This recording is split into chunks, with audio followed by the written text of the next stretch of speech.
Alright, we're just days away from the much anticipated clash between the crossover boxing superstar Jake Paul and Tyson Fury's younger brother Tommy Fury, and with the fight being so close, it's just about time to give a final prediction. Let's get into it. So this is a tough one. A lot of pros are kind of split on this, and I can kind of see why, but at the same time, I kind of can't. If we're talking skill for skill, it's pretty obvious which one of these guys is better. I mean, just look at the footwork, just look at the feints, the movements, the jab, the shoulder and hip rotation on every single shot. It's pretty obvious that between the two, Tommy's the real boxer. That being said, there are a lot of glaringly obvious holes in Tommy's game. For starters, some of his combinations look kind of rushed. It doesn't look like he's necessarily as calculated as he needs to be on every punch he's throwing. He gets a little jammed up sometimes. It looks like he's not all the way there in terms of calculating distance and range. Above all else, he's constantly getting caught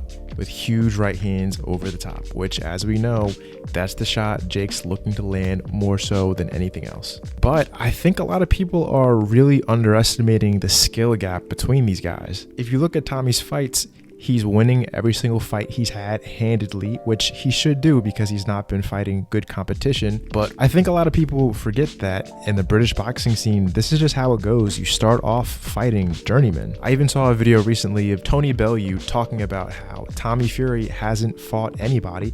But if you take a quick look at Tony Bellew's BoxRec, he's also started his career off fighting guys with losing records. He even fought a guy with over 90 losses. To act like watching him fight that level of competition is completely out there, it's otherworldly, it's completely crazy, is just not true.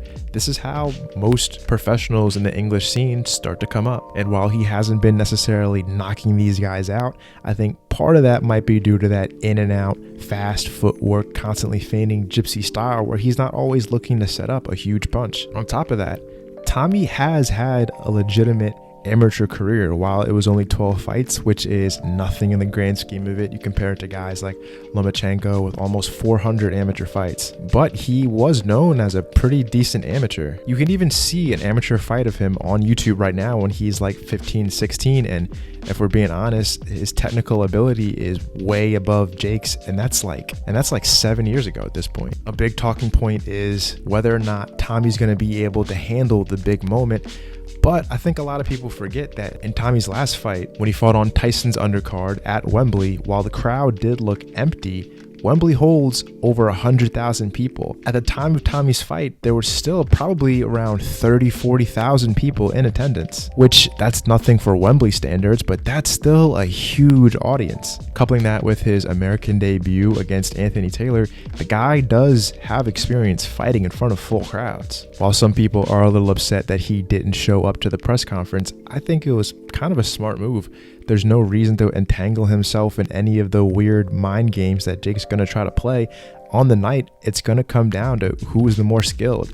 There's no bets, no name changes, nothing weird going on. It's just a fight at the end of the day, and it doesn't take much to realize who's the better fighter. That being said, Tommy is definitely no Tyson. We've yet to see him display the kind of power that him and John talk about him having inside of the ring, but I think with a good sharp jab, better understanding of distance, I think he's going to be able to get a finish. Final prediction, Tommy by late stoppage, rounds 6 through 7, TKO. While Jake does have a big right hand, he's a big guy who is reasonably athletic. I think you can find any guy his size who's reasonably athletic that can hit hard.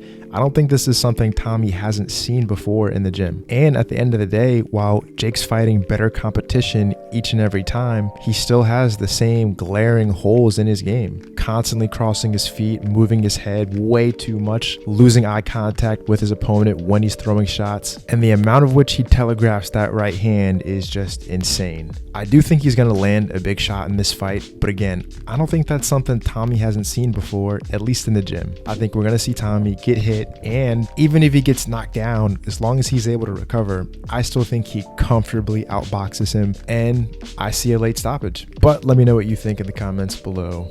Who do you think is winning this one? I just don't see a way for Jake to win unless he just gets lucky and lands a huge looping right hand that for some reason Tommy doesn't see coming. But at the end of the day, that is still really possible. Thanks for watching.